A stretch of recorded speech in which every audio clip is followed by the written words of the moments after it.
అందరూ బాగున్నారండి. అందరికీ గుడ్ మార్నింగ్. మనం ప్రజెంట్ 8 మొగలో అయితే ఉన్నామండి. ఇది కాకినాడకి జగన్నాథపురం దగ్గర అయితే ఉంటుందండి. ఈరోజు నిన్న అయితే మీకు మొత్తం టెంపుల్స్ అయితే చూపించా. మొన్న వచ్చేసి మీకు చేపల వేట చూపించా. ఈరోజు వచ్చేసి మీకు ఇది బోట్ కనిపిస్తుంది కదండి, పెద్ద బోట్లో జర్నీ చూపిస్తా. అలాగే వీళ్ళ పని విధానం అన్నీ చూపిస్తా. మనోడు వచ్చేసి కాకినాడ అబ్బాయి సూర్య అండి, మీకు తెలిసే ఉంటుంది. మనోడు ఒక ఇన్ఫ్లుయెన్సరే. ఈ బోట్లో చేసే పనులు ఉంటాయి కదండి, వాటి గురించి మొత్తం ఎక్స్ప్లెయిన్ చేస్తూ ఉంటాడు. కాకినాడ అబ్బాయి సూర్య అండి ఐడియా అయితే నేను మెన్షన్ చేసి ఇస్తాను. ఇప్పుడు బోట్ అయితే బయలుదేరుతుంది, ఒకసారి చూపిస్తా చూడండి. లొకేషన్ కూడా అదిరిపోయింది. మొత్తానికి అయితే బోట్ అయితే స్టార్ట్ అయిందండి. జర్నీ చాలా చాలా చాలా బాగుంటుంది. అలాగే 8 మొగలు చాలా అదృష్టవంతులండి, ఎందుకంటే ఇంత మంచి లొకేషన్లో ఉన్నారు. సముద్రానికి ఏదో నదిలాగా అయితే ఉంది, సేమ్ కేరళలో ఉన్నట్టు ఉంది. ఒకసారి లొకేషన్ చూపిస్తా, చూస్తూ ఎంజాయ్ చేయండి.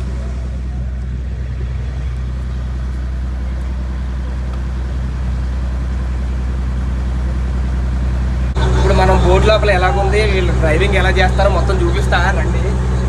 చూసుకుంటే బస్సులో సీట్లు లాగా ఉన్నాయండి, కొంతమంది కూర్చోడానికి అయితే ఉంది.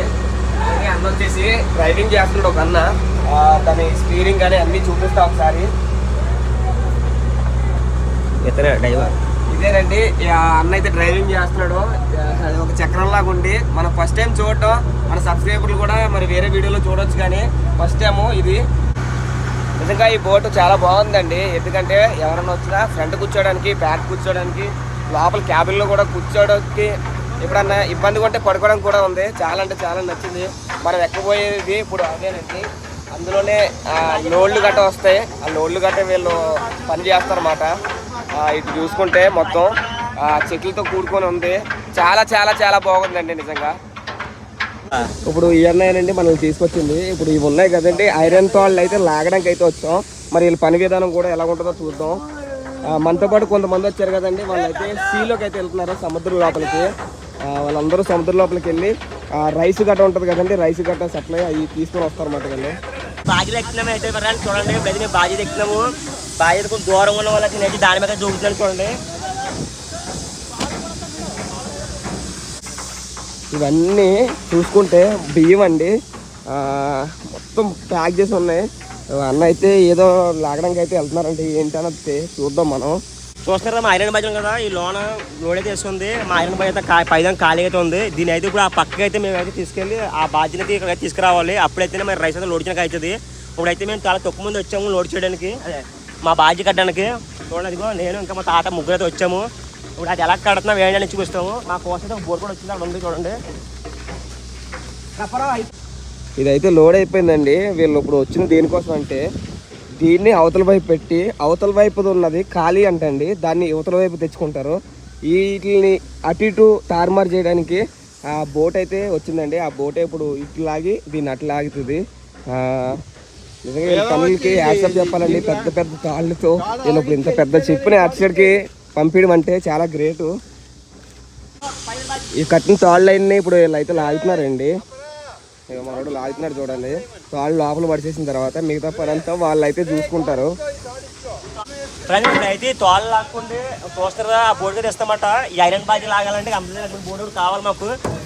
ఇది ఒక్కరితో అయితే అవ్వదు, అందుకే మేము ఒక టీం కింద వస్తాం. ఎప్పుడు వచ్చానని ఇప్పుడైతే ప్రస్తుతానికి మా తాతయ్య, నేను, మా తమ్ముడు అయితే వచ్చాము. అందుకైతే తోడు వేస్తాం. చూడండి ఎలా వేస్తున్నాం ఏంటంటే మీకు చూపిస్తాను నేను. ఇప్పుడు ఆ బోట్ వచ్చి ఈ బోట్ని కనెక్ట్ చేసుకొని ఈ బోట్ని అవతల వైపుకి, ఆ పెద్ద బోట్ని అవతల వైపుకి తీసుకొస్తుందండి. ఇది లోడ్ అయిపోయింది, ఇంకా దీన్ని ఎక్స్పోర్ట్ చేసేస్తారు. దాన్ని లోడ్ చేయడానికి వీళ్ళు ఈ కార్యక్రమం అయితే చేస్తున్నారండి. చాలా అంటే చాలా షిప్లు ఇవి సపోర్టింగ్ రోల్ చేస్తున్నాయండి, ఈ షిప్లు ఈ పెద్ద వాటికి. ఇప్పుడు దీన్ని అయితే తాడు కనెక్ట్ చేస్తున్నారండి వీళ్ళు. అయ్యా వాళ్ళకి పట్టుకున్నారు కానీ దొరకలేదండి. ఇప్పుడు ఈ తాడుని దానికి దేనికన్నా కనెక్ట్ చేసి కడతారు. తర్వాత దీన్ని లాక్కొని బయటకి అయితే వెళ్తారు. ఎంత వస్తుందన్నా ఒక్క రోజుకి ఈ పని చేసినది మీకు? ఒక్క రోజుకి కాదు, ఇది ఒక టిప్కి వచ్చి మాకు 2500 నుండి 3 నెలలకు వస్తుంది. ఒక రోజులోనా? ట్రిప్ కంటే ఎన్ని రోజులు పడుతుంది అది?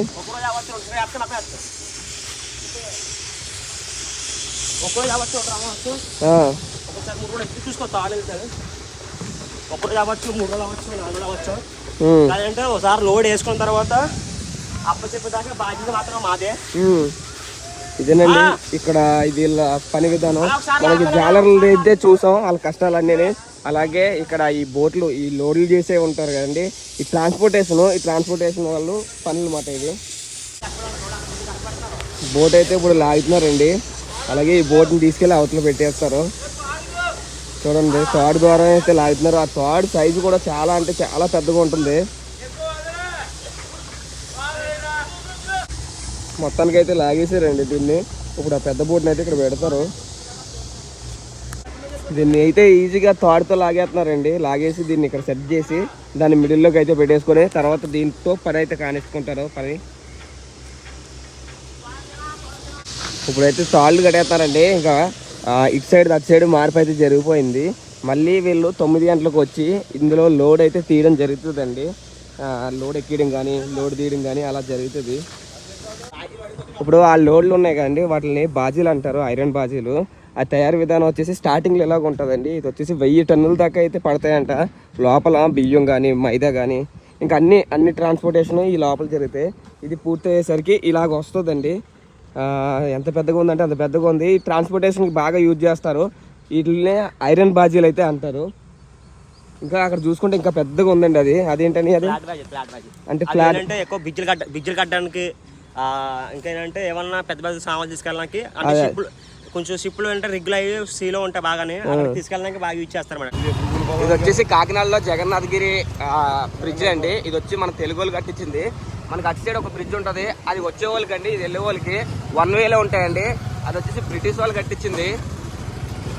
మొత్తం కాకినాడ అయితే చుట్టేద్దామండి. మీరు ఇప్పుడు టైం వచ్చేసి ఈవినింగ్ అయింది. మార్నింగ్ ఏమో మీకు ఆ బోట్లతో అయితే చూపించాను. అలాగే ముందు చూసుకుంటే వర్షం పడేటట్టు ఉందండి. ఫుల్ మేఘాలు అయితే ఉన్నాయి. ఇది వచ్చేసి బాలాచెరు సెంటర్ అండి. కాకినాడలో బాగా ఫేమస్ సెంటర్. ఏ బస్సు అయినా ఎక్కడికన్నా వెళ్ళాలనుకున్నా ఇక్కడికి వచ్చి మనం ఎక్కాల. అలాగే బాలాచెరు నుంచి ఈ లోపలికి వస్తే ఇదంతా దేవాలయం వీధి అంటారండి. మొత్తం మనకి టెంపుల్స్ ఎక్కువ కనిపిస్తాయి ఈ వీధిలో. ఇది వచ్చేసి జిఆర్టీ మాల్ అండి, జ్యువెలర్స్. చాలా పెద్దదంటే చాలా పెద్దగా ఉంది. ఇది వచ్చేసి తిండాల చెరువు అండి. బాల త్రిపుర సుందరి మాత టెంపుల్ అయితే ఉంటుంది ఇక్కడ. అలాగే మధ్యలో చూసుకుంటే శివయ్య చాలా బాగున్నాడండి. ఇలాగే మనం స్ట్రైట్కి వెళ్ళిపోతే మనకి కులాయి చెరువు అయితే ఉంటుంది. ఇదే అండి టెంపుల్, బాల Tripura Sundari దేవిది.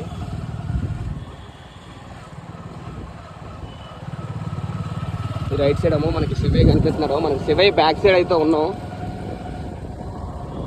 Back side gate ఇది కులాయి చెరువు. ఇది వచ్చేసి కులాయి చెరువు అండి, బాగా ఫేమస్ కాకినాడలోని.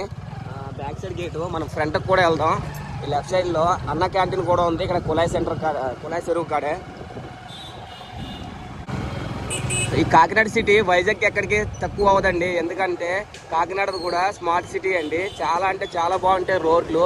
చాలా ప్రశాంతంగా అనిపిస్తుంది ఈ కాకినాడ. ఈ కులాయి చెరువు కూడా మనకి నూకాల అమ్మవారి ఈ టెంపుల్ కూడా ఉంటుందండి. బాగా ఫేమస్ కాకినాడలోని. అలాగే మనకి రైల్వే స్టేషన్, టౌన్ స్టేషన్ కూడా వెళ్ళిపోవచ్చు. అలాగే వెళ్ళిపోతాయి.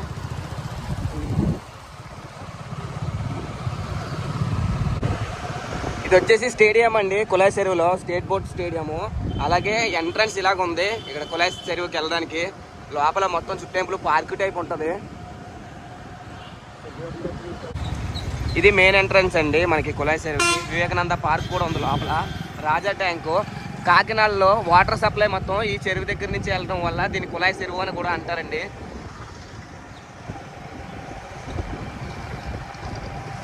ఇదేదో కన్వెన్షన్. ఇది వచ్చేసి 3 లైట్ జంక్షన్ అండి, రామారావుపేట. మనకి కులాయి చెరువు దగ్గరలోనే ఉంటుంది. ఆ 3 లైట్ సెంటర్ నుంచి స్ట్రైట్ వస్తే మనకి సుబ్బయ్య గారి హోటల్ ఉంటుందండి. ఈ రైట్ సైడ్లో సుబ్బయ్య గారి హోటల్ తెలుసు కదా, మన సుబ్బయ్య గారి హోటల్ ఎంత ఫేమస్ అన్నది. ఆ హోటల్ ఎదుర్కొంటేనే ఫంక్షన్ హాల్ కూడా ఉందండి, సుబ్బయ్య గారి ఫంక్షన్ హాల్ అని. ఇక్కడ లెఫ్ట్ సైడ్లో హోటల్, రైట్ సైడ్లో ఏమో సుబ్బయ్య గారి గ్రాండ్ అని ఉంటుంది. ముత్తా గోపాలకృష్ణ వారధి అని ఉంది కదండి ఈ బ్రిడ్జ్. ఇది కాకినాడ ఒకప్పుడు మొత్తం ట్రాఫిక్ జామ్ ఉండేదండి ఈ బ్రిడ్జ్ లేనప్పుడు. ఈ బ్రిడ్జ్ కట్టిన తర్వాత మొత్తం ట్రాఫిక్ జామే కంట్రోల్ అయిపోయింది. చాలా ఫ్రీగా అయితే వెళ్తున్నాయండి. మన కింద నుంచి రైల్వే ట్రాక్ వెళ్తుందండి ఈ బ్రిడ్జ్ కింద నుంచే. మనకి పోర్టుకి, టౌన్కి ఇటు సైడ్ ఈ బ్రిడ్జ్ మీద నుంచి వెళ్ళొచ్చు మనం. ఈ ముత్త గోపాలకృష్ణ వారధి ఎందుకంటే అండి ఒకప్పుడు ఈ కాకినాడలో అతను ఎమ్మెల్యే కింద చేశారండి, ఇప్పటికీ ఉన్నారు. అతను మంచి పనులకి అతని పేరు గుర్తుగా ఈ బ్రిడ్జిని అయితే నిర్మించడం జరిగింది. ఈ బ్రిడ్జి కూడా అతని పేరే పెట్టారు. ఏదైనా గొప్ప పనులు చేస్తే ఆ పనుల మాదిరిగానే మన పేరు నిలిచిపోతుందండి. ఇది వచ్చేసి మిలిటరీ రోడ్ అండి మనకి. అలాగే బ్రిడ్జ్ దిగిన వెంటనే లెఫ్ట్ సైడ్కి వెళ్తే శారదాదేవి గుడి ఉంటుంది. అలాగే ఈ మిలిటరీ రోడ్ అని పేరు ఎందుకు వచ్చిందంటే అండి, బ్రిటిష్ కాలంలో ఈ రోడ్ని మనకి పోర్ట్ నుంచి వచ్చే ట్రాన్స్పోర్టేషన్ రవాణా మొత్తం ఈ దారి అంటే వెళ్ళడం వల్ల ఈ మిలిటరీ వాళ్ళు ఈ రోడ్ని ఎంచుకున్నారండి. దీనికి మిలిటరీ రోడ్ అని పేరు రావడం జరిగింది. మనం మొత్తం కాకినాడ అంతా తిరుగుకుంటూ వచ్చేసాం భానుగుడి సెంటర్కి అయితే వచ్చేసామండి. ఇది కాకినాడలో బాగా పేరు గాంచిన సెంటర్. భానుగుడి సెంటర్ అంటే ఎవరికైనా తెలిసిపోతుంది కాకినాడలో. ఇది వచ్చేసి కాకినాడకి హార్ట్ టైప్ అండి ఈ భానుగుడి సెంటరు. కొంచెంగా చీకటి అయితే పడుతుంది, ఎందుకంటే కాకినాడలో వాతావరణం ఎప్పటికప్పుడు మారిపోతుందండి. సముద్రం దగ్గరగా ఉంటుంది కదా, సడన్గా వర్షాలు పడతాయి, అలాగే ఎండలు కూడా పెరుగుతాయి. ఈ పక్క సైడ్ చూసుకుంటే క్రోము ఎంత పెద్దగా ఉందో బిల్డింగ్ అయితేనే క్రోమా. ఇది వచ్చేసి అయ్యప్ప స్వామి టెంపుల్ ఉందండి భానుగుడి సెంటర్లోనే. అలాగే చాలా వీడియోలో చెప్పానండి, చెట్లు పెంచడం వల్ల మనకి ఎండ అనేది తగలదు. నెక్స్ట్ చాలా భూమికి ఏదో అలంకరణ టైప్ ఉంటుంది. అలాగే ఈ రోడ్డు అలాగే ఉంటుందండి. ఎండ టైంలో కూడా ఎండ తగలదు ఈ రోడ్లో మనకి. రైట్ సైడ్ లెఫ్ట్ సైడ్ చూసుకుంటే చెట్లు ఏదో అల్లినట్టు ఉన్నాయి ఈ రోడ్డుకి. వర్షం కూడా పడేటట్టు ఉంది. ఇది జేఎన్టీ కాలేజ్ మెయిన్ గేట్ అండి కాకినాడలో. ఇది వచ్చేసి ఎగ్జాక్ట్ ఆపోజిట్లో ఐటీఐ అండి, కాకినాడ ఐటీఐ. అలాగే మనకి లైసెన్స్ సంబంధించింది టెస్ట్ డ్రైవ్లు కూడా జరుగుతాయి కదండి, అది ఐటీఐ కాలేజ్ పక్కనే ఉంటుంది. ఇది వచ్చి JNT college second gate. First ఒక గేట్ చూసాం మనం, ఇది రెండో గేట్ అండి. అలానే ఆర్టీఓ ఆఫీస్ కూడా అటే వెళ్ళాలండి మనకి, జేఎన్టీ కాలేజ్ పక్కన రోడ్డే.